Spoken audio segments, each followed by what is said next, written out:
Today we are going to talk about how to get your silky, shiny, smooth, slippery, fine hair to cooperate when you're trying to get a fluffy bun. So if you want to go check out this video that I posted here, it's going to talk about how to get your hair to cooperate really easily by having dirty hair with a lot of products in it.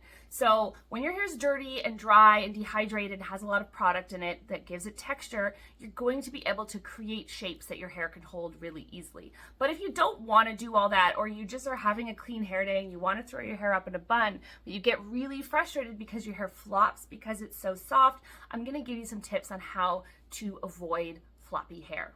So when we pull her up into a bun or a ponytail, whatever, ponytail to make a bun, we're going to create the bun. Now, let me just say, this is not a tutorial on how to create this bun. If you need to see a tutorial on how to create this bun, go to my bun tutorials playlist, and there is tutorials for this bun or all of my buns there, okay? Because I'm not going to break down how to do this bun step by step in this video. This is just going to be about the manipulation of the hair, and that goes for any bun. This technique goes for any bun that you do that's in that playlist. It's called fluffing and pulling, and we fluff and pull all of our buns. That's what makes us look like we have more hair, but the specific technique that I use today to create the bun, you can go find that in my bun tutorials playlist.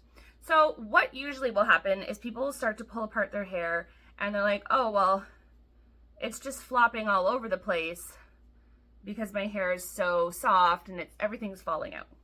And that's fair because our hair is super smooth and silky and will just fall out easily. So what we're gonna do when we create our bun, whichever kind of bun we create, okay, we've got it, and we're gonna start small. We're gonna fluff and pull in small bits. We're not gonna do any big pulls. We're also not gonna pull right from the edges. We wanna kind of pull from the interior, okay? Little pulls, not the edges, but kind of from the interior.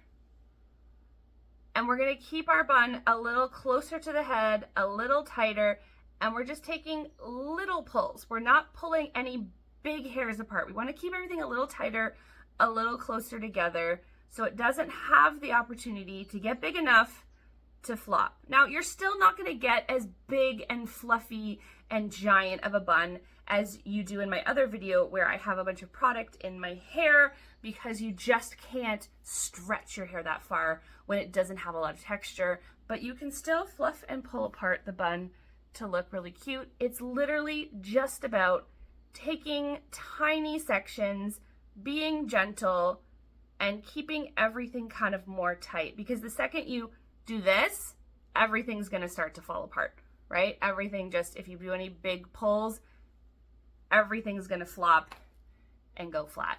So we can't do any big pulls when our hair is clean and silky. Everything comes down to little pulls, and it doesn't matter which kind of bun we do. It could even be the most basic style bun like this.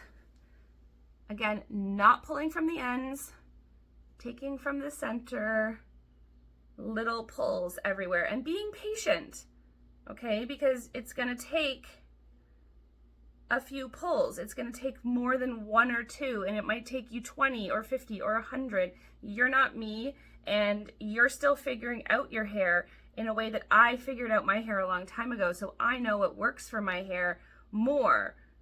So as we can see, and again, if I pull too much, if I start to pull big, everything starts to flop flat. So we don't want to do big pulls if our hair is clean and smooth and silky. If you want to do those big pulls and get that big, huge, fluffy bun, then you gotta go in with dirty hair or a bunch of dry shampoo and dry texture spray to get some grit and texture into that hair. Otherwise, we need to stay small, we need to work meticulously, and we need to keep everything a little tighter and closer to our head. No big, fluffy shapes, because everything will fall apart.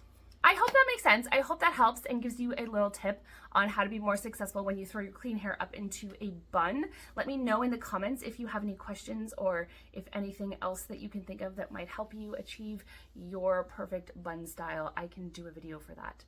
Thank you so much for watching. I love having you here. Hit that notification bell so you don't miss any of the videos that I post every single week, and share my videos with any of your friends that you think would find them helpful as well, so we can grow here at DIY Hair School.